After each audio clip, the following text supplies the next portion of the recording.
la ci àdduna bi yëpp nit ku nekk am nga loo yëg nit ku nekk am nga fileer son benn la ci àdduna bi yëpp nit ku nekk am nga loo yëg nit ku nekk am nga fileer.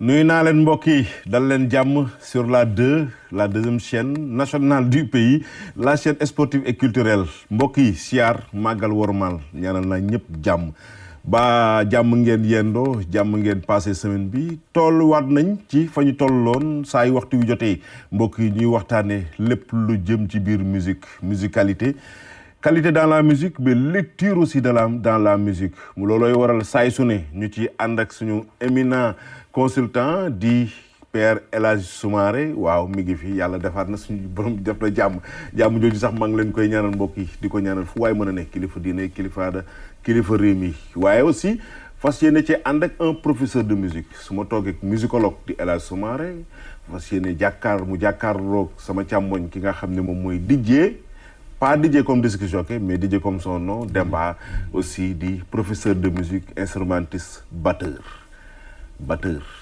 su ma nee batteur ñu bëri nañ dem fu bëri mais balaa ñoo gën a dugg ci sujet bi tey mbokk yi ma nuyu suma père nuyu naa la. fay naa la Ndaly te di waxaat rek amin allahuma amin ci ñaan yi parce que suñ borom nee na ñaan leen ma may leen.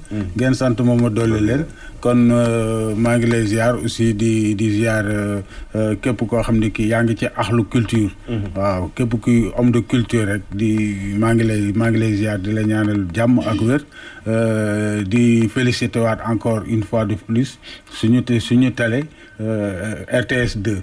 waaw di nuyu ñu fi ne ñëpp quoi képp koo xam ne yaa ngi RTS 2 rek maa ngi lay ziar quoi di la jaajëfal macha allah. di la jaajëfal ñu ngi jaajëfal aussi ñu bëri ko ci mel ni su ma nee Ndiogou Diagne na ko tasal ma ñëpp ñi nga xam ne dañuy bëggee émission bi parce que retour yi mi ngi jëw ñun xamuñu dara dañuy boole li ñu xam rek ak li ñu jot a gëstu ngir rek am ñu mu jariñ loolu tax nañu am tey ndaanaan un professeur bu ñu ko waxee mooy ku jàng ba ami diplôme DJ Demba maa ngi lay nuyu.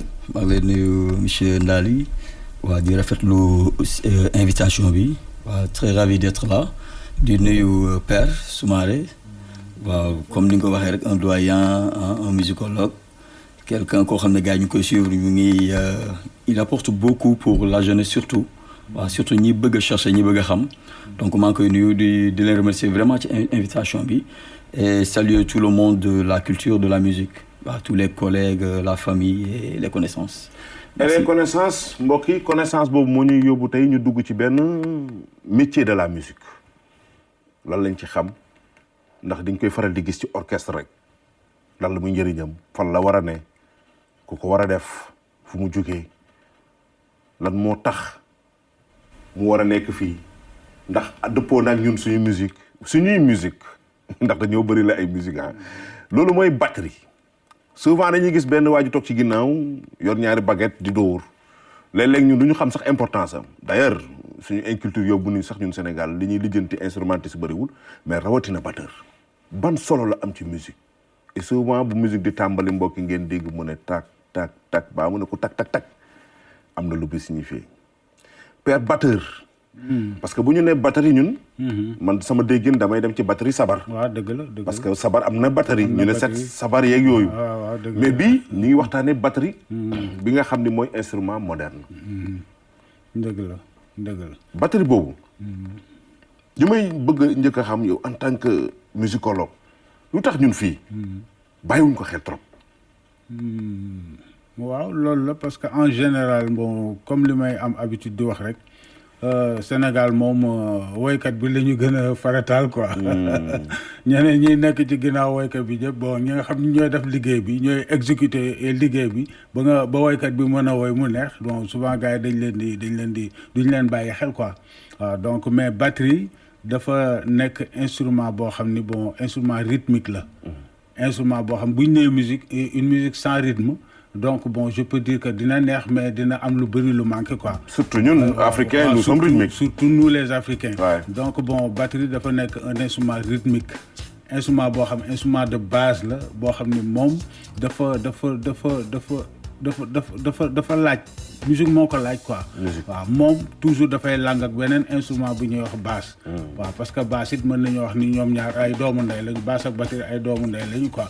donc bon ñoom ñooy tenir fondement musique bi ñoom ñoo koy caler ñooy téye tempo bi ñooy téye temps bi bon ñooy dugal instrumentiste yi bon bu variante amee ñooy def appel yi tu vois def ay roulement pour dafa dugg ci pont yi ci cassure yi donc instrument la boo xam ne bi dafa important dafa am solo. ci musique quoi parce que mën naa wax ni moom mooy xaajale affaire yu sew yi ngay dégg ci biir musique bi yëpp muy daw moom moo koy joxe quoi. mooy séddale moo koy séddale quoi. kon moom bu doon équipe de football numéro 10 la. waaw numéro 10 la mooy def annonce yi quoi mooy jox gars yi. tu vois moo leen di jox ay repères rek yëpp quoi. waaw donc un instrumentiste quand il est sur scène probablement dafay bàyyi xel ci batteur bi quoi. bu dee musicologue la bu dee musicien la. bu dee musicien la. DJ le tempo est donné li tax ma njëkkee ko c'est normal mais le tempo est donné su ma ko waxee mooy mënuñu wax batterie te waxuñu tempo. exactement te mënuñu waxuñu rythme mais bu ma doon wax ci batterie. yow lan nga may njëkk a wax parce que déjà histoire am dañuy naan entre l'Europe et les États-Unis donc ce qui veut dire que ni du africain. et pourtant ñu adapté nañ ko par rapport ak suñu rythme. par rapport ak li père di wax moom mooy joxe mooy def loolu mais joxuñu ko cër boobu biir fii Sénégal. exactement waaw c'est vrai te daf ciy wax benn mot bu am solo mooy fondation. donc je donne des explications terre à terre. bâtiment bi ci la la toog. waaw ci fondation. fondation ça c'est le rôle fondamental du batteur. ci musique bi c'est-à-dire li koy solidifier li ko téye batterie bi la. tout est synchronisé autour du batteur. donc comme li nga wax il est important aussi yow mi di jouer batteur nekk fii nga bàyyi xel ci batteur bi parce que tout est organisé par rapport ak lim la tegal fi mu nekk moo tax le batteur dafa war a solide ci li mu téye warul nekk parax parce que tu peux induire les autres en erreur. moom warul topp. tendance luy benn affaire. waaw maintenant il doit être concentré. moo tax le batteur ne doit pas être perturbé ci prestation bu amee wala truc parce que moom moo téye fondement wu musique bi ngeen di jouer tout tourne autour de lui s'il y a des changements c'est le batteur qui fait l'appel. c'est lui qui doit faire les pulsions moo koy dégager là on doit aller vers de l'ambiance on doit élever le tempo on doit revenir moom c'est-à-dire le temps l'atmosphère est repose sur lui sur le batteur. bon donc c'est moom mooy musique bi quoi. exactement maintenant comme li nga wax nag duñ jox trop de l'importance surtout dans notre musique la musique qui domine qui est le mbalax peut-être je vais vous laisser après bu ñu tourner non kii lañ jot nañ ci sax détail bi on en a discuté parce que on est dans le milieu et puis en tant que professeur de musique tu rencontres des soucis et les gens n'écoutent pas tey boo ñëwee di wax sax on dit que daf ñuy jaay ne que moom professeur la wala jàngan au fait c'est une réalité on respecte pas carrément la notion le rôle fondamental du batteur même les batteurs d'aujourd'hui ne savent pas exactement c'est quoi le rôle. est-ce que du seen faute aussi en quelque sorte. oui la faute c'est que ñoom bëgguñu dem jàngi. waaw c'est ça manque de formation. c'est-à-dire il faut tey ñu expliquer ce que tu joues c'est vrai la batterie du sabar batterie du guitare batterie du piano. donc chaque instrument qui tey dans une musique a un rôle bien défini. Évidemment. D'autant plus que ce n'est pas un instrument traditionnel. Maintenant quand on observe cette musique mbalax par exemple. xoolal percussionniste bi le sabarkat bi lu muy jouer. nga xool batteur bi lu muy jouer c'est pratiquement la même chose. ñu ngi si seen daaj ànd ñoom ñaar di jouer. fekk yow lui il peut s'organiser jouer sa partition sur ton rythme bi nga teg yow batteur bi nga téye ko. quand je donne il y a des groupes parce que l'émission passée maa ngi koy déglu bi ngay wax ci Super Étoile je pense. cette discipline. regarde le batteur il est là. Mbaye Gueye Faye bii def partition da koy def ci kawam. musique bi day toog yow fi nga toog yaa ngi def nii parce que tu entends un ensemble. boo xam ne kenn ku ne mu ngi jouer sa partition dans la discipline dans le respect de la musique mais aujourd'hui je pense on doit recadrer beaucoup de choses et je pense les batteurs ñu nangoo dem laajte ji dem jàngi. Père li ñu wax lu am solo.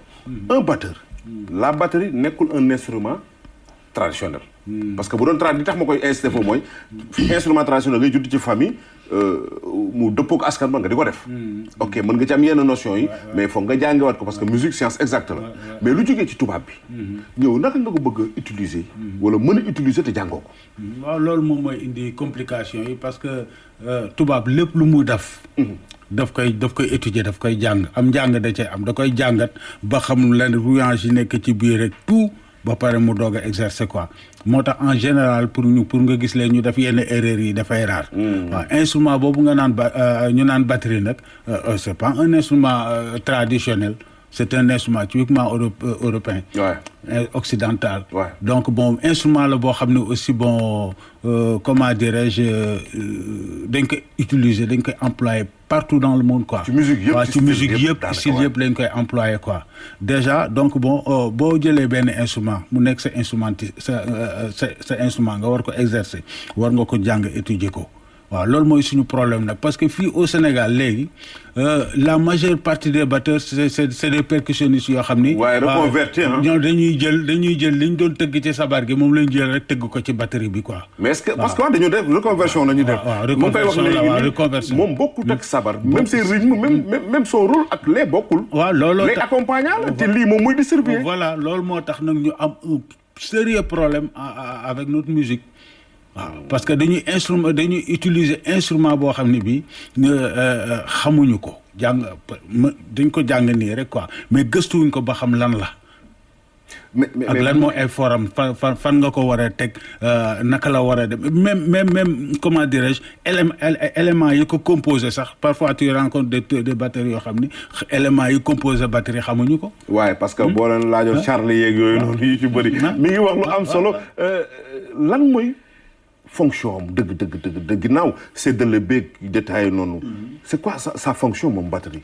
waaw moom lay wax nii donc le batteur c'est un peu comme le maître du jeu bu ñu waxee maître du temple comme gars yi ni ñu ko waxee. maître du tempo. donc tout est organisé comme li ma wax sànq rek tout est organisé autour du batteur donc moom lu bëri cohésion bi ambiance beeg. Le respect des pulsations c'est-à-dire tey boo leen jugee moom la boo leen wàccee moom la donc tout est centré autour du rythme. kon moom le batteur doit être plus qu'un musicien. très concentré parce que structure way bi yëpp structure musique bi ngeen di jouer moom da koy jàpp. il doit pas rater. Il doit savoir que fii bu ñu fi eggee on doit faire un changement on doit aller de l'intro à l'outro il doit être quelqu'un de concentré toujours concentré sur la musique warul am lu koy distraire de telle manière que moom day rater des parties parce que une musique est structurée donc gars yi dañuy gis ñu jouer nii rek mais c'est structuré et le batteur dans sa tête si vous jouez 10 morceaux il doit avoir la structure de ces 10 morceaux c'est-à-dire les différentes parties qui constituent cette musique bi ngeen di jouer. ok léegi nag comme question bi nga posé léegi par rapport à c'est un instrument boo xam ne tubaab bee ko moom. comment c'est fait que ñun ñu egsi fii. comme on dit la musique c'est un langage universel. maanaam. de la même manière bu ñu koy lire fii lañ koy lire aux États-Unis en Chine partout dans le monde donc tubaab bi bu créer instrument que ça soit la guitare ou la batterie da ko créer méthode créer méthode donc boo jàngee la musique si tu maîtrises solfège beeg yooyu noonu mën nga jël à partir des documents nga jàng à travailler à jouer à l'instrument tubaab bi instrument yu mu créé yëpp da leen defaral méthode. mais ñoom it ils ont des écoles. on a des écoles ici. ah bon. man à part clé de sol ak yooyu xaw ma xam bëriwul ah. yow xamoo école nationale des arts et métiers. mais benn boo xam benn yow tamit benn boobu. mais il y a des écoles privées il y a de petites écoles. d'accord il y a de petites écoles comme ñii ñu ngi góorgóorlu amuñu appui ak yooyu mais tamit un pays comme le Sénégal avec autant d'instrumentistes autant de talent benn boobu rek la ñu am. Bon, mais par ailleurs, il y a des sessions de formation qui s'organisent, des ateliers, surtout les vacances. Il y a beaucoup de sessions qui sont organisées pour que tu peux te former. Tu es logé pendant 15 jours. Je participe à ces sessions. Nous, profs de musique, organisés. J'ai des collègues aussi qui organisent des sessions de musique. Il y a une session internationale il y a Master in Harmony, il y a la session... à Popenguine yoo xam ne dañ koy organiser c'est vrai c'est un peu la religion xam nga église moom day xaw a dañ ciy yëngu lu bëri waaw mais boo nekkee aussi musulman boo bëggee participer il est libre c'est ouvert à tout le monde. Il faut combien de temps pour une personne d'être un bon batteur? Combien de temps? Bon, côté formation au fait. Côté formation, bon, bu fekkee t'es dans une école comme l'école des arts par exemple, la formation, je donne des cours de batterie là-bas. La formation, petit département arsenic, tu vas faire 5 ans. Mais waxuñu la 5 ans yooyu doo commencer jouer. Parce que man bi ma commencé 2 ans rek commencé woon naa di jouer. avec des trucs bon ça dépend maintenant nit ki. facilité intelligence am ak facilité bi mu am pour adapter wu quoi. pour capter. mais pour jàng les instruments comme la batterie il y a des méthodes yoo xam ne boo ko suivre da ngay jouer instrument bi waaw. mbokk yi xam naa ne balaa ñoo gën a continuer dañuy dem jëli suñu rubrique démb dellu saa ndax waxtaan bi tey dama bëgg mu gën a yaatu.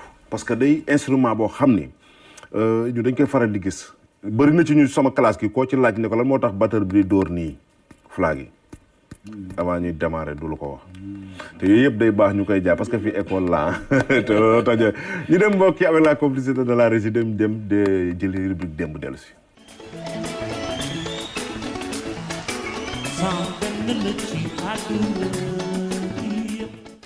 tey nag mbokk yi batterie la ñuy waxtaane mënuñu ñàkk laal koo xam ni moom it ci batterie la ñu yëngu fii ci musique sénégalaise am ci lum ci liggéey loo am solo pourquoi parce que boo delluwee vers les années 68 dafa am groupe bu fi nekkoon tudd Orchestra Diagne les frères Diagne ñoom ñi ngi fi woon am beneen groupe bu tuddoon Cardo Orchestra ñoom ñu fusionné indi Super Jamono boobu nag mbokk yi biñ ko taxawalee dañu indi benn style de musique ñoom Adama Faye ñoom Baylo ñoom frère famille Diagne bi biñ ko taxawalee ak ñoom Khalifa Fall quelque temps après seeni rak yu nekkoon ci groupe bi di leen jàppale ci matériel yi am koo xam ne daf ci marqué daf ci feeñ te di jën ko wax léegi ba nga ko koy wax sax école amu foon mais ñoom naka lañ mën a mënee loolu c'est bizarre loolu xam naa ne père dina ma ci dimbali ki may wax mbokk yi moom mooy Ousmane Diagne ngeen gën koo xam ci Lappa batterie Sénégal doo ko tudd ci histoire musique sénégalaise te doo tudd Lappa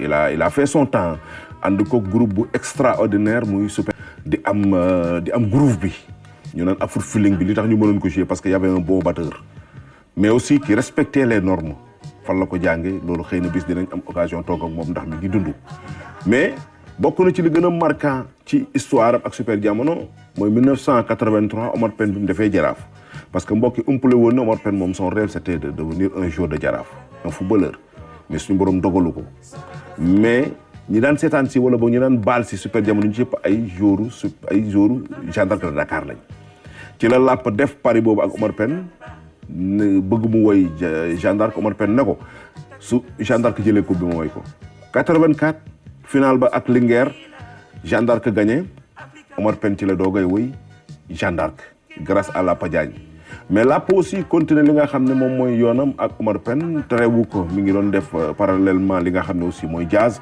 parce que kii di Super Jamono di un peu du jazz di ko def parallèle ba ni suñu borom defee ba mu bokk ci génération yi nga xam ni 89 daanaka ci la ñuy wax mën nañu ci la génn fi nga xam ne moom mooy Super Jamono mi ngi dund nag li tax tey ma jël ko dëgg la dëppoo nag thème bi waaye bokk na ci aussi mbokk yi li tax ma di jël ko mooy dafa liggéey musique sénégalaise ñu mën koo bàyyi xel mën koo tamit sargal defal ko hommage parce que bu ñu ko defalul ñi ñoom ñu jiitu man ñi fi nekk ak ñi ñëw ëllëg ndax dinañ leen ko defal c'est une question loolooy soloy rubrique bi mais Lappa aussi ci mbëbëtam taxawal na benn groupe bu ñuy wax Super Jamono Jazz Zik ak quelques personnes ñi ngi tëgg mi ngi fii di ko def mbokk yi tey kooku laa la indi loon ci li nga xam ne mooy rubrique démb mënuñu ko ñàkk waxtaanee quand on parle aussi de batterie Lappa Diagne.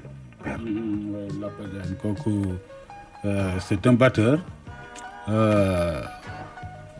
comme ni nga ko waxee rek ku contribuer la ci musique suñu musique la musique sénégalaise ku ci participer la mu nekk un batteur wax nga ni jàngul musique waaw mais époque boobu bon presque à la routine lañ doon jàngee mais nag dañ doon déglu musique lu bëri te ku la dàq déglu musique nag ah day dem ba day am yenn sens yi quoi problème waaw ngir école amul déglu musique mais su may déglu waat jamono yi li ñu doon joué c'est tellement correct waaw tellement correct par rapport tey te enregistrement benn piste la woon. live lay doon.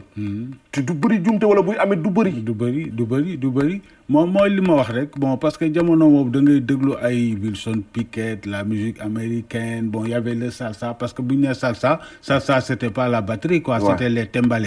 waaw mais rhythm and blues bi. mooy ñëw gars yi déglu blues bi su may gën a am ay nation ci batterie bi parce que looy déglu di ko déglu mu dugg soxal finalement day dem ba da ngay am bis boo ci toogee di nga am aperçu quoi. donc oreille musicale aussi am na solo foofu quoi.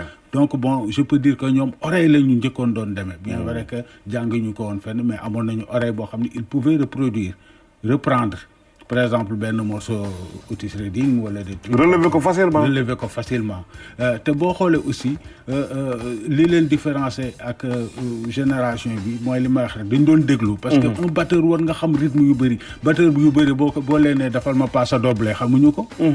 boo leen defal ma par exemple marche xamuñu ko tango xamuñu ko. tu vois bon y a plein de rythmes yoo xam ni pour nga nekk un batteur bu assis foog nga aventurier foog nga xam plusieurs rythmes plusieurs styles de musique donc ñoom ci loolu lañ doon basé wu. waaw te boobu bu ma fàttaliku bu ma juumul sax mën naa wax ni ci ñi nga xam ne ñoo njëkk a introduire batterie ci biir musique sénégalaise ci lañ bokk sax waaye non ci lañ bokk sax à part Ifa Bonding bu Banjul waaw mais ñoom non c'est vrai que ñoom bokk nañ ci njëkk sax dugal yenn instruments yi ginnaaw batterie percussion bi yooyu yëpp ak style bañ ko doon defee même synthétiseur waaw ñoo ko njëkkee moo waral sax tey ñu am signature bi ñu am ci côté musique ba tey super jamono boo leen di déglu jot nga miin ba Lapo wala nga di ko doon déglu. waaw déglu parce que super jamono je pense ñëpp tout le monde a eu la chance de les voir jouer. c'est pas des gens yoo xam ne miin nga leen peut-être quelques yoo xam ne dem nga ba jege leen nii. xam ne Lapo de loin dañ ko doon suivre. mais tey su may analyser ñoom style bi ñuy jouer parce que dem naa seen soirée yàggul même la dernière fois ñoo naa fekk juste ñu pare. toog naa ni seetaan leen donc ñoom comme li ñu wax rek c'est une école. donc je pense comme li nga wax rek comment ils ont fait ba jàng boo xoolee jamono yooyu tubaab yi fi nekkoon. y en a parmi eux qui ont eu la chance de fréquenter. boo xoolee même école nationale des arts bu njëkk. les professeurs étaient des Russes des blancs. les Dembel beaucoup ont eu la chance de fréquenter ñooñu ba def ci benn formation. après nag ils ont travaillé leur instrument. waaw après ils ont continué le travail moo tax ñu jouer style boobu noonu parce que ñoom quelque part am nañu influence. tubaab bi ci forme jamono yooyu noonu. donc c'est des gens qui c'est vrai fekk ma ko mais d'après li ma leen seetaanee bon ak li ma xaw a dégg ci ñenn ñi ils ont eu la formation à travers des blancs qui étaient là. ñoo xam ne jox nañ leen quelques bagages mais après nag tu continues le travail. à l'écoute à l'oreille parce que tu nga continuer. par rapport ak ces sensations. léegi nag ñoom bu ñu la joxee les notions de base même en musique yow tey boo demoon école des arts ñu jox la les trucs les notions boo demul sa kër si tu ne t'exerces pas. tu ne feras pas un bon instrumentiste. le travail da nga koy continuer. donc di nga dem ñu jox la les tubaab dañu doon partager di dafay atelier. bon doon inviter les gars à l'école nationale des arts. beaucoup ont fait des formations foofu noonu. beaucoup ont fait des formations. mi ngi koy wax léegi ci biir waxam composante batterie. dañuy gis charle bi gis plateau grosse caisse claire bagages yi mais kii seetaan moom benn waay la gis ku toog rek di dóor. les composantes. dafa am na loo xam ne mën na ñàkk. batterie bi nekk fa wala tout doit être là. d'accord comme on dit comme définition bi dañu naan un ensemble d'éléments wala un ensemble de percussions. lépp ay percussions la mën nga cee jël benn bu ne di ko ci jouer. joué par une seule personne. donc am nga le charleston. pied bi avec ses cymbales. am nga les toms aigus toms médium tom basse grosse caisse il y a la pédale de la grosse caisse. xam nga am nga cymbale crash am nga cymbale right léegi sax dem nañ ba gën a amplifier tu peux avoir 3 toms 2 toms basses 2 caisses claires ça dépend maintenant puisque les choses évoluent donc on a cette liberté de remplir la batterie avec 5 cymbales bu la neexee donc loolu choix la quoi. pour une seule personne. waaw pour une seule personne mu jouer donc coordonnées boo xoolee tànk bi lu muy jouer ak bii bokkul loxo bi ak bii bokkuñu donc la tête doit retenir tout ça. moo tax il y a des exercices que tu fais yoo xam ne da nga koy def dañ la koy defloo te laaloo juste pour pouvoir coordonner nga am cette liberté de coordonner les mouvements. D'où la raison batteur toujours fi muy toog ci orchestre bi daa war a tiim ñëpp. tiim ñëpp exactement. kon c'est pas anodin fi ñu ko teg. non c'est pas parce que dañ ko teg nii rek. non. pour man bagage yi bëri moo tax ñu teg ko. c'est bien réfléchi. ñëpp a ko soxla. képp ku nekk ci biir orchestre tu as besoin du batteur. da nga war a dégg sax lu jouer parce que lépp li ngay def tu poses ça sur ce qu'il joue. c'est ce qu'il joue. il doit pas être brouillon il doit être concentré mu téyel la yow nga war a def sa ligne solo nga war a def sa truc moom temps boobu sax da koy marqué pour annoncer ñële ni que père dafa war a def solo de. kon loolu qu'est-ce que bi taxaw ñun ñëpp seen nopp yi fii la war a ne. waaw. c'est-à-dire lépp li ngay joué moom téyel na la c'est-à-dire yow fondement bi kër gee ngi. moom la quoi moom téyel na la quoi. téye na ba mu dëgër donc yow. waaw métronome c'est ça waaw. donc le maître du tempo. mais kan moo ko war a nekk. Un batteur il faut qu'il soit une personne vraiment indépendante. Une personne indépendante au niveau de ses membres sax laay wax parce que moom waxtoo ko léegi loo xam ni li loxo bii di def ak li loxo bii di def bokkul. li tànk bii def ak tànk bii di def bokkul. te sax am na sax gars yi dem nañu ba am nañu ay batterie ay pieds yoo xam ne double pied lay doon quoi waaw. grosse caisse bi double pied lay doon. am na ay batteur boo demee ci nasaraan di nga gis ñu utiliser sax 2 grosses caisses avec des trucs yooyu yëpp c'est des recherches approfondies quoi pour ku dem ba maîtriser nag un batteur bu dem ba maîtriser carrément par exemple une grosse caisse tom basse caisse claire charleston déjà bon bu ko neexee mu rajouter yeneen truc bon mais loo gën di rajouter rek da ngay xam ni y a du travail aussi à faire waaw. yow batteur nga. d'accord nit nga ku passionné ku bëgg mbir nga. mais lan moo xam ne moom laa bëgg tey bëgg a xam kii nga xam mooy seetaan bëgg ko doon. mu xam ne lii boo ko ñàkkee mënoo doon batteur. parce que musicologue nga. am na ñoo xam boo ko xoolee ci nit ku bëgg instrument parce que y a des passionnés. ouais tu as raison d'abord un batteur il faut mu nekk koo xam ni kii dafay il faut mu sportif. parce que instrument la boo xam ne aussi du instrument yambar quoi. waaw laaj na nga am strong laaj na nga am condition tu vois laaj na aussi nga am intelligence ak oreille musicale bu fine boo xam ne dina la permettre ngay déglu tout un chant parce que attends un batteur képp ko da benn affaire bu ndaw ci kii bi il écoute tout le monde hein moom il est là il écoute tout le monde. Parfois sax si quelqu'un sort parfois il peut t'aider à revenir waaye léeg-léeg nga gis mu dugalaat la waay mu dellu donc bon c'est différent ak kenn koo xam ne dafa ñëw rek toog ci benn batterie di cag des trucs ça c'est pas la batterie. c'est pas la batterie qu'est-ce qu'il faut mi ngi ma ciy jox ay critères pour être un batteur. waaye lan nga mën a manquer ba doo doon tamit. bon man je pense pour être tout le monde est destiné boo amee passion bi xam nga. wër nga nit nga t'as tous tes membres tu peux faire de la batterie pour man déjà. Maintenant pour faire un bon batteur parce que loo gis ci musique rek dañoo ko tegal il y a des règles qui l'accompagnent lu la tegal rek dañ leen après les conseils vont venir parce que man je me rappelle au début bi ñuy def les cours d'orchestration j'avais un peu dama amoon benn fougue boo xam ne bëggoon wane sa talent. di def affaire explosé. ouais y a mon professeur qui me tape derrière na ma mais li nga def nii pour la da nga bëgg wane ne da nga ay turc c'est pas ça. Donc ces conseils mooy li ma intégré man ba mu jox ma cette discipline. T'as pas besoin de faire ça. Maintenant il faut que tu sois quelqu'un de très flexible. Flexible quand je dis flexible maa ngi joué père na ma non di attends fii xoolal essaie de faire comme ça c'est plus nous on est plus à l'aise ñu mën a déggante ñu mën a truc mën a ok c'est bon je dois mettre les autres à l'aise. comme borom kër quoi comme kilifa un père de famille. tu dois mettre les autres à l'aise da nga war a yaatu dënn. exactement da ngay strict mais da nga yaatu dënn a jabut ñëpp. aujourd'hui t'es dans les orchestres mais da ngay gis ni les gars ñi nii lañ def kenn du laal kenn.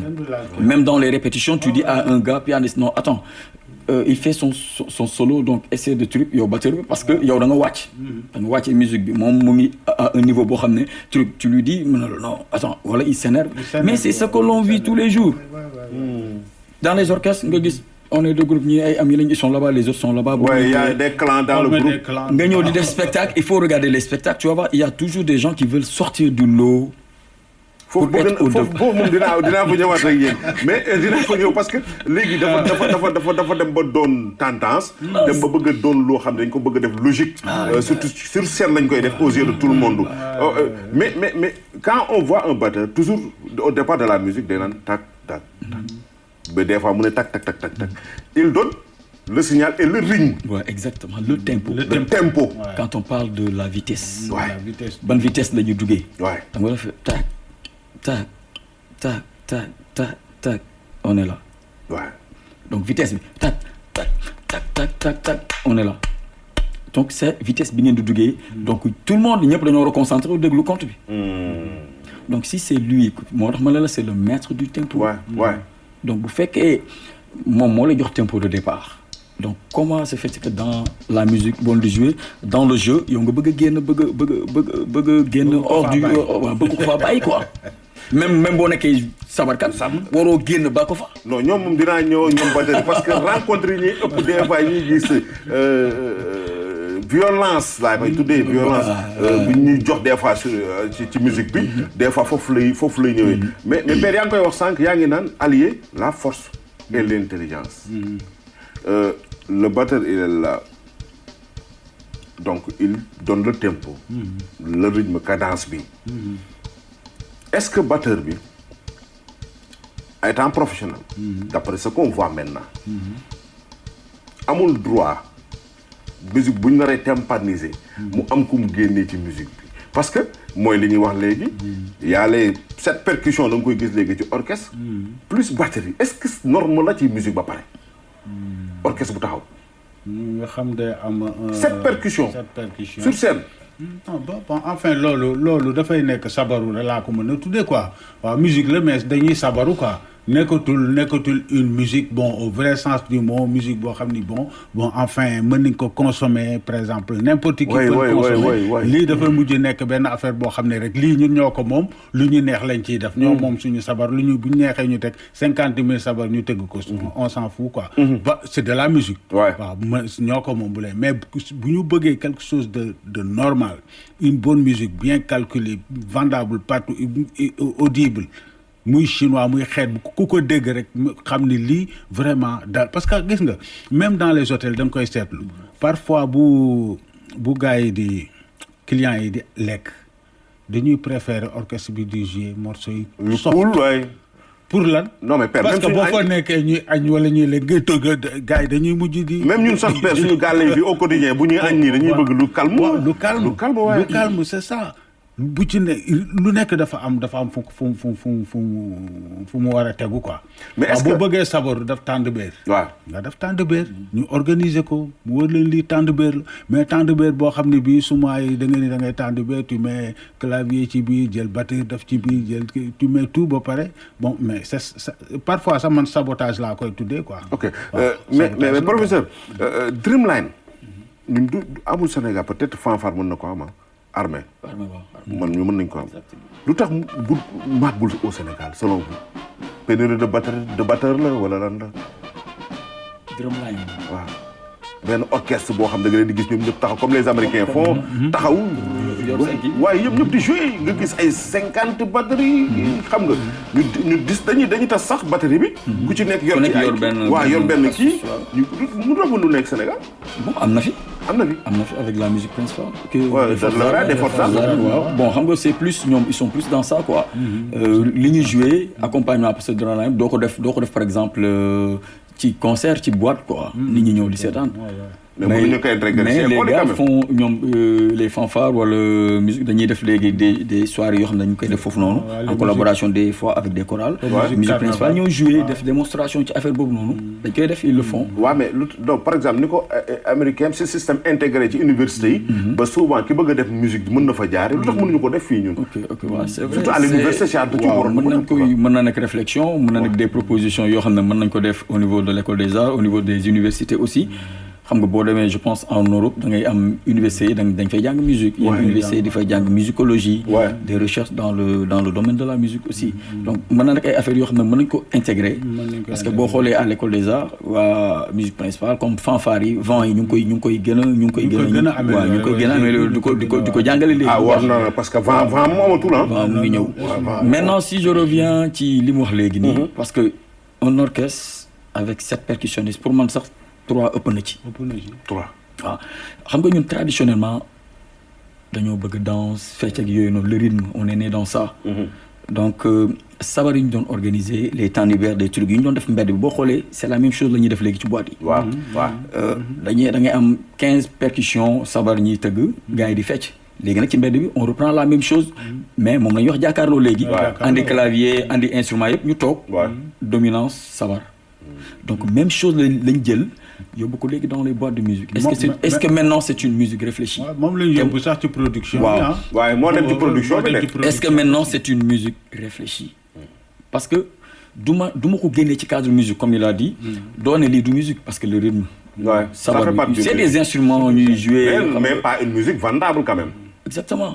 et audible aussi. la ñuy def ci mbedd bi moom lañ andi rek moom la ñuy reproduire. et pourtant héritage bi ñu fi am dafa extraordinaire. Super Jamono Super Étoile et tant d'autres groupes yoo xam ne ñu ngi fii. ñu proposer ñu bàyyi musique. combien de percussionnistes 2 au maximum. Super Jamono benn. et puis après là da ngay dégg fa ngay amee richesse je sais pas da ngay toog nga dégg guitare basse bi li muy joué. dégg nga nga mën a bind partition bu set. c'est-à-dire tey su ma doon déglu Super Jamono mën naa après bind kenn ku ne lu muy joué. mën naa bind percussion bi li muy joué batterie bi lépp ma def ko ci partition. parce que dafa aéré. c'est aéré, on entend tout, c'est limpide. Mais quand il y a dominance rythmique, c'est vrai, on est sénégalais, on va danser dañuy fecc parce que rythme la ñun moom fu ñu ko dégg sabar gi dañuy tëb. Après gars non neex na toj na fi on mise trop sur l'ambiance léegi sax il y a micro spécial pour l'ambiance. waaw koo xam ne moo koy yor di yuuxu di. waaw dama gis man waykat parce que dañu doon wax ñun. léegi tendance la ñëpp a ko yor. waaw en fait ñun dañu doon wax ci animation rajo nañu booy wax bul wax ci kaw voix waykat bi boo tegee morceau quoi. bàyyil ci espace yi. léegi dama gis espace boobu sax ki ngay wax ni da koy jël moom ci scène des fois sax moom voix am ak voix lutte vocale bi dañuy daje ci kaw scène. mais silence gi dafa bokk sax noppi gi benn moment boo xam ne yow woyoo sans kii di daw daf ci bokk wala ñëpp arrêté sax guitare bi kese de jouer wala dafa am ci musique.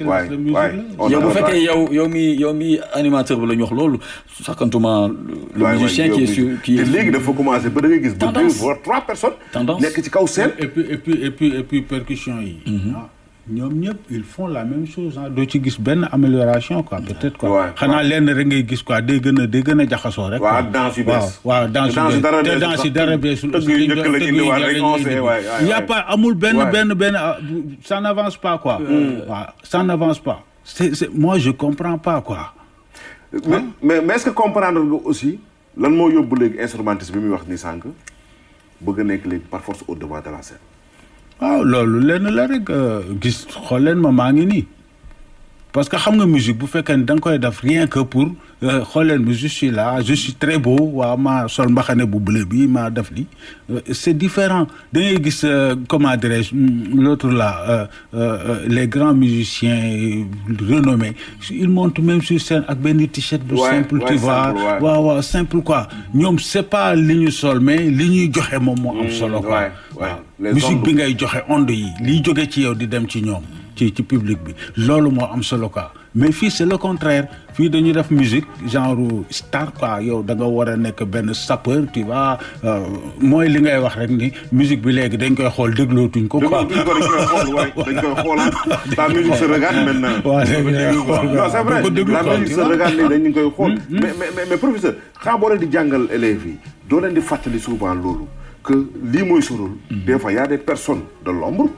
yoo xam ne machiniste yi ñu ngi ci ginnaaw preneur de son yaa ngi ci ginnaaw duñu mës a feeñ éclaireurs yi détail que lead vocal bi la yàlla may foog muy taxaw ci kër mais léegi gis nañ ni même les batteurs léegi des fois nga gis batteur bu ci jouer loo xam ni bokkul woon ci li ñu def exactement mooy li ñu wax rek dañ naan dafa am discipline de scène mais les gens ne respectent rien Sénégal moom dañuy waxante dëgg rek musique bi moom def loola neex la. Bon, en fait, je trouve pas réellement terme pour, bon, je dis la musique mbalax quoi, parce que on a plusieurs formes de musique. Très discipliné. Parce que man je peux pas instant bi dama koy def de. waaye damay jouer du mbalax mais je peux plus définir cette musique. ni ñu koy defee nii quoi tu trouves pas de mot pour dire lii c'est ça. man am na ñu bëri ñoo xam ne dañ naan ñii ñoo xew mais man duma leen déglu quoi. je zappe. damay def nii rek ça fait mal. ça fait mal. ça fait mal. nga gis le comportement sur scène. yow ngay professeur di ko jàngale. il y a certaines choses yoo xam ne mënoo ko wax. wala boo ko waxee aussi du la déglu. dafay am dooguma la maa ngi am gis benn passage bu gàtt ni góor gi suñu maam Ablaye Wade di ko wax naan li gën a bon mooy ki nga xam ne xamul te xamul ne xamul. te daa jàpp ne xam na. waaw te xamul. ba pare moom xamul yëgul ni sax moom xamul quoi. c'est grave. non mais c'est vrai te moo ñu dal ci musique bi. moo ñu dal ci musique bi quoi. et puis léegi accessibilité dafa am mooy studio yomb na. visuel yomb na instruments yi bari na. donc def ko yow jouer ko day yomb. mais ban danger la am ci le batteur. bi dul pratiquer sport bu amul hygiène de vie. ok bon après peut-être bu dul def sport dina am endurance un peu. en jouant tout le temps bu fekkee régulièrement tu joues di nga mën nga am. sport la waay sport mais sunu genre moom man xanaa ma jàpp comme li ma ñëw ni sinon 17h maa ngi dem sport. waaw sinon maa ngi dem waaw su ma wàccee je donne les cours le soir si j'ai pas répétition studio damay dem sport tout le temps. mais ki nga xam ne professeur ci groupe bi. noppam daa war a baax. bëtam daa war a baax. xel bi daf fee war a ne mais il doit être le plus payé quand même. ah non du ma laaj ci professeur yow laay laaj. quelle question. est-ce que duñu damay pare rek ñu mais attends des fois tu peux être koo xam ne mooy loolu les instrumentistes en général la ñuy wax. non je sais moom dëgg mais le batteur moom rôle bi mu am ñeneen ñi sax amuñu ko. il y a des chanteurs wala yor seen orchestre parce que le plus souvent bon man le groupe réellement un groupe pour man. tous les groupes ne répondent pas ci normes yi quoi. waaw dañ lay woo rek soxla la woo la nga ñëw. on peut te changer à n'importe quel moment bu ñu gisee keneen koo xam ne moo leen gën a jege wala truc mën nañ ko ne saay ñu lijjante pour nga ñëw jël sa place. wala ku la gën a rafet quoi. waaw d'autant plus que aussi y a les requins aussi. mais waaw y a une chose. l'instrumentiste en général que ça soit comme li nga wax rek pour man le batteur devrait être. tellement koo xam ne moom dañ koy respecter teg ko ci benn lii boo xam ne parce que il est difficile tey nga am xoolal les orchestres qui chantent tout le temps de batteur qui n'ont pas de batteur fixe. seen musique day changer rek. man damay ñëw ak samay pulsion mais tey su ma nekkee un batteur fixe de Super Jamono j'ai la structure de tous les morceaux nga ñëw en 3 jours ñu ne la saa dañoo am benn kii kaay téyel ma suñu batteur newu fi tu vas pas jouer la même chose que l'autre.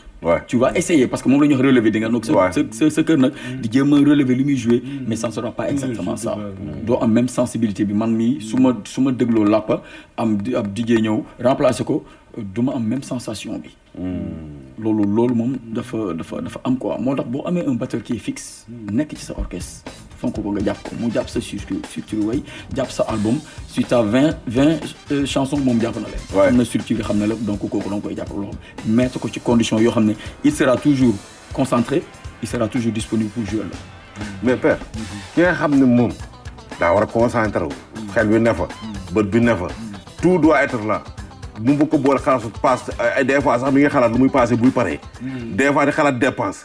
mais kooku est-ce qu'il sera à la hauteur. non mais c'est grave parce que fii moom bon dañoo am benn habitude boo xam ni kii la sax aada la sax léegi quoi mooy que waaw ki nekk ci kanam woykat bi rek moom mooy. mooy am ak ay géeram. waaw mooy dawal oto bu rafet.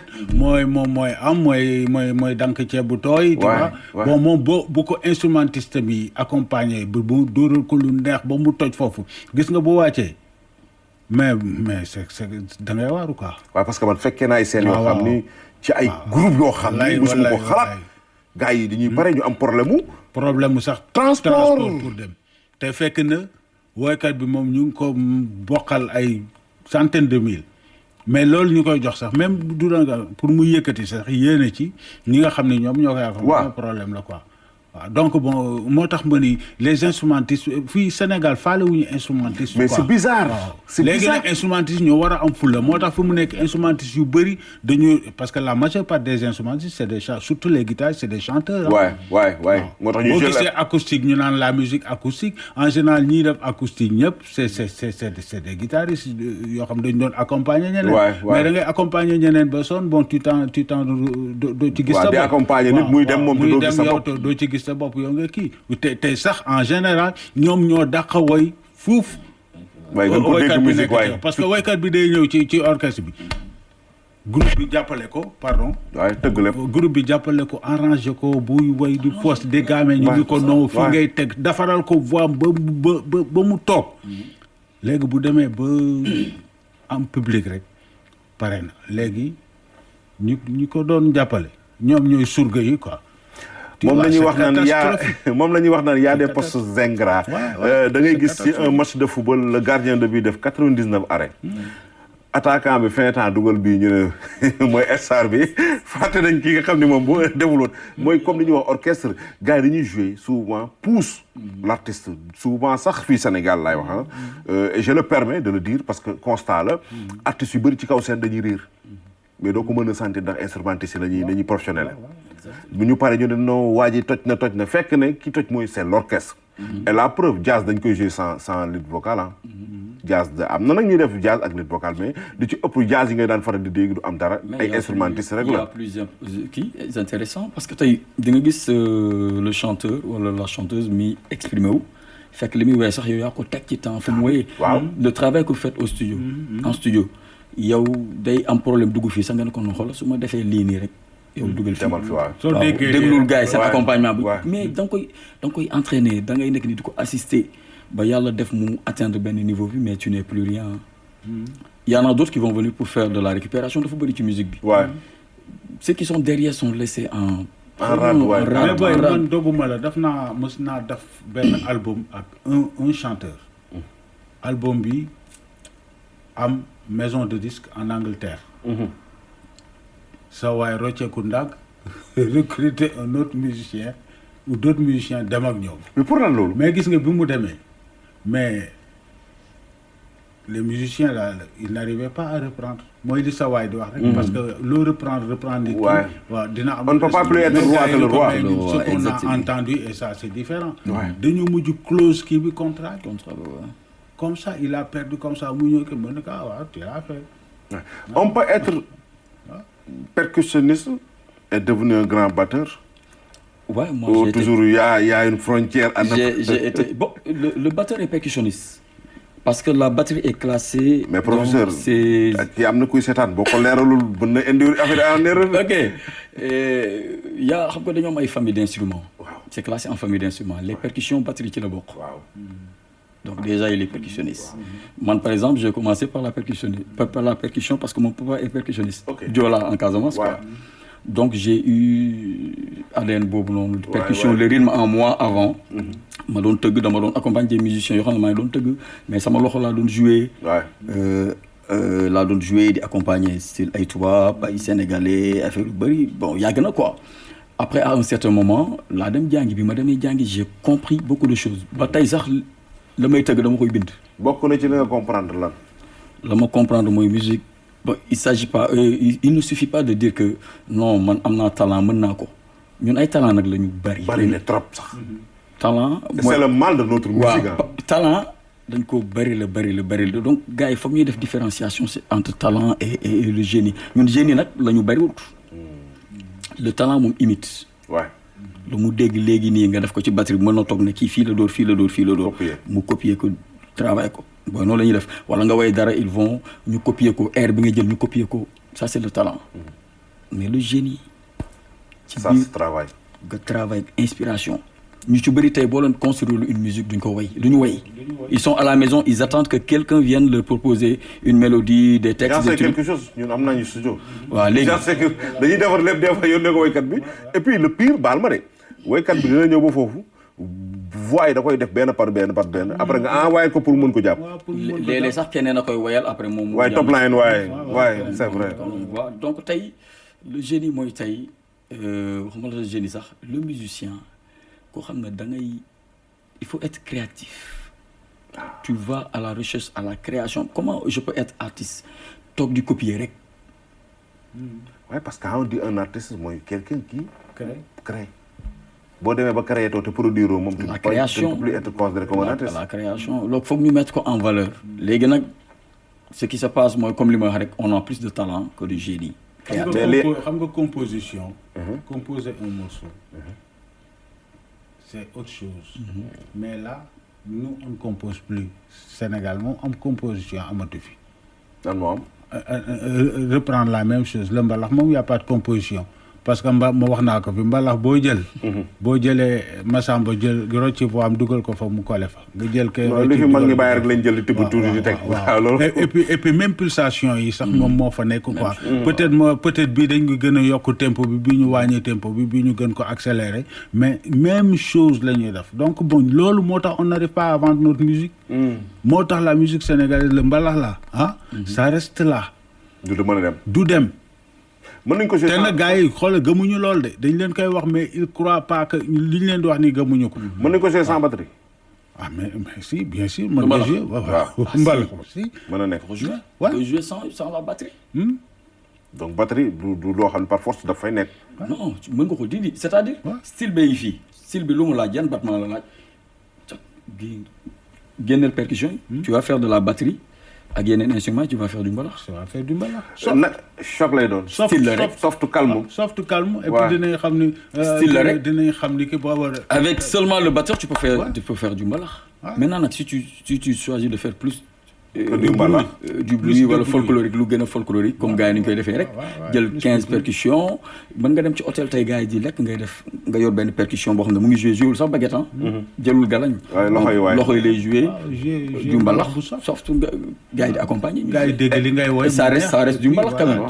ok ñu ngi wax yaa ngi koy wax léegi ci côté création. ak IA bi ñëw. ndax gën a facilité léegi du gën a créé waat yeneen talent ci côté. Batterie bi. Ça va créer des problèmes parce que IA moom day coppati fee day rassembler ay yëfu jàmbur yu bëri quoi. Donc bon man li ma gis nii dans l'avenir dina dem ba finalement bu dee gars yi dem nañ bu dugg ci IA bi dina dem ba IA bi gars yi dootuñu ko préférer. man je préfère ma dugg benn spectacle boo xam ne je vois le chanteur là devant moi un percussionniste un bassiste à côté un orchestre naturel moom moo gënal may consommer IA quoi. Donc voilà sensibilité d'autres enfants. Mais si on n'est pas dans la création musicale yow mi artiste est-ce que tu es réellement artiste? C'est une question. C'est une question. Professeur yow laa koy delloo. non yaa may répondre. non man damay laaj rek parce que je pense l'artiste c'est koo xam ne mu ngi créer ses œuvres. À partir maintenant si on est dans la musique à partir des sons si on est plasticien à partir des images de notre inspiration de la peinture et ainsi de suite. Mais l'artiste c'est l'artiste créateur qui crée à partir des sons en musique. Mais professeur Balma le blanc. Internet moom préparé wu na ci. day créer ay applications créer ay mbiram selon ses besoins. ñun ñu jot ci. parce que nous sommes dans un gros village maintenant. ñun préparé wuñ ci. on ne crée plus et ñi ngi jiitu sax tubaab bi ci IA. exactement côté musique quoi. ban danger la am ci musique sénégalaise. peut-être ñiy créer amuñu visibilité. waaw y a ça aussi. Voilà. Je suis venu avec de la création maa ngi ko nëbb. yow mi non fallait la doon. amuñu visibilité ñiy créer. ok. père ñiy créer amuñu visibilité. man gis naa marimba. Balma gis naa marimbalax. mais rumbax moom mosuma ko gis. borom xam nga tubaab bi dafa créer instrument batterie wala piano wala guitare. mu créer aussi une méthode pour nga jàng ko. lii sabar la. tubaab bi bëgg na ko jàng américain bi bëgg na ko jàng mais boo ko jàngul tàggin oralement du ko xam. léegi lii solfège am la.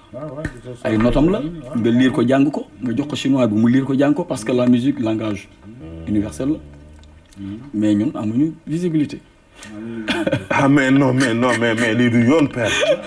On est là, on essaie de frapper à toutes les portes pour jéem a am visibilité. mais professeur mën nañu romb ci mbedd bi doo xam nu mu demee. et puis lii c'est à promouvoir aussi. boo gisee moi je connais plein de jeunes comme ça yoo xam ñu ngi fii yoo xam ni dañu leen war a état bi culture da leen war a jàppale. waaye. waaw mais xoolal il préfère ñu dem gis benn waay bu taxaw ci kii yuuxu foofu daf benn affaire de comédie ñu jox la ay oto may la oto jox la ay millions ki nga xam ni Soumaré dafa génne xam-xam jàng génne xam-xam daf lu mel nii ñu bàyyi ko ci muy mais réew mi lii la soxla. c'est des recherches ma toog déglu percussion bi toog concentré wu je suis seul je m'enferme di ko liggéey di ko décortiquer bind ko pour que au moins lii mu nekk suñu instrument traditionnel ñu mën koo teg sur documentation. waaw mais lii kañ la génn. 2021. 2021. Novembre. Et ça vous a pris combien de temps? Après presque une année, hein. Après juste c'est vrai que période Covid bi. période Covid bi. waaw comme il y avait pas tout arrêté woon na njëkku tëju kër ga. J'avais déjà ce projet ma toog gën a tëju rek liggéey. Moment boobu y a pas de cours y a rien ma gën a concentré wu j'avais commencé di bind machine bi di ko jël di teg déglu di décortiquer comment créer comment faire les doigtés parce que son yaa ngi koy dégg mais naka nga koy définir en signe yooyu yëpp nga réfléchir. Ça a été facile? Non pas du tout nii pour ma toogaat si liggéey ici parce que je suis parti avec mes propres moyens. Déjà pour tirer ko pour liggéey si c'était difficile. boo jëlee sa salaire war ci yor sa kër fay ci location war ci génne ay livres.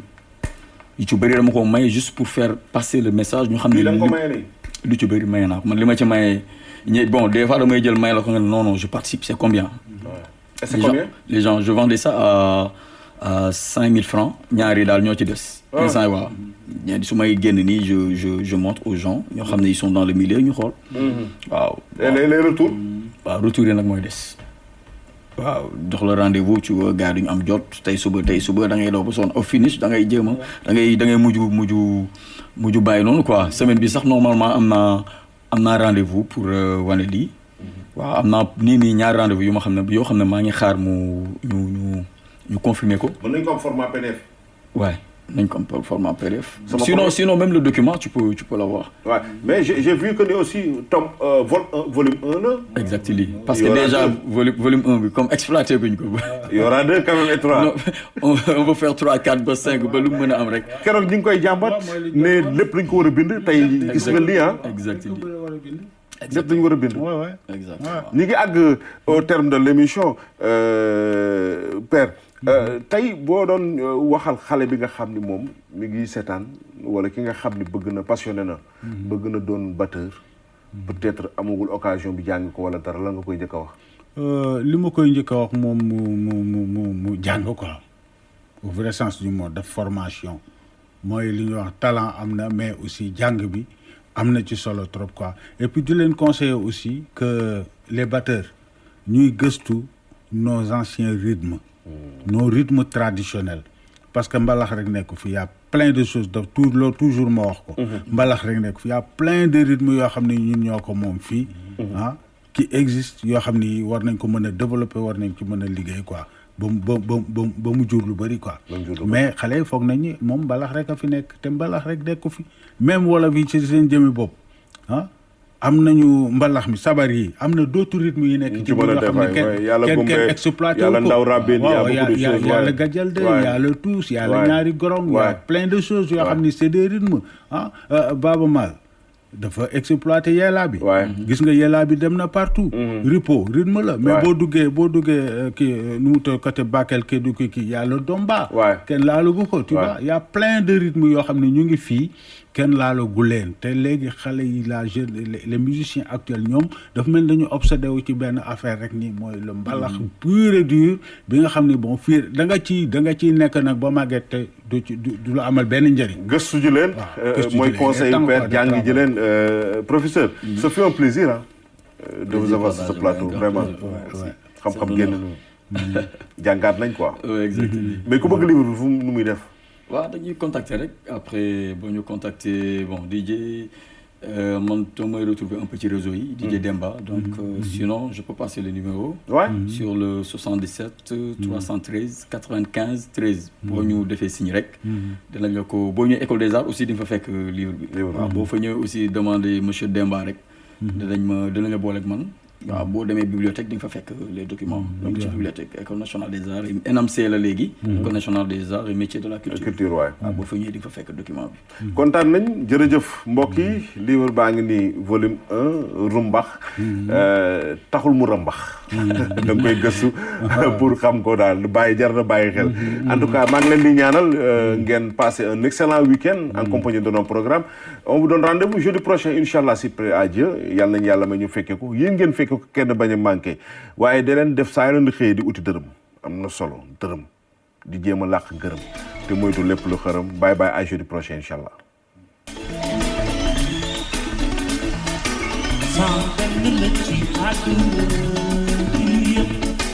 nit ku nekk am nga loo yëg nit ku nekk am nga feeling sans benn la ci àdduna bi yëpp nit ku nekk am nga loo yëg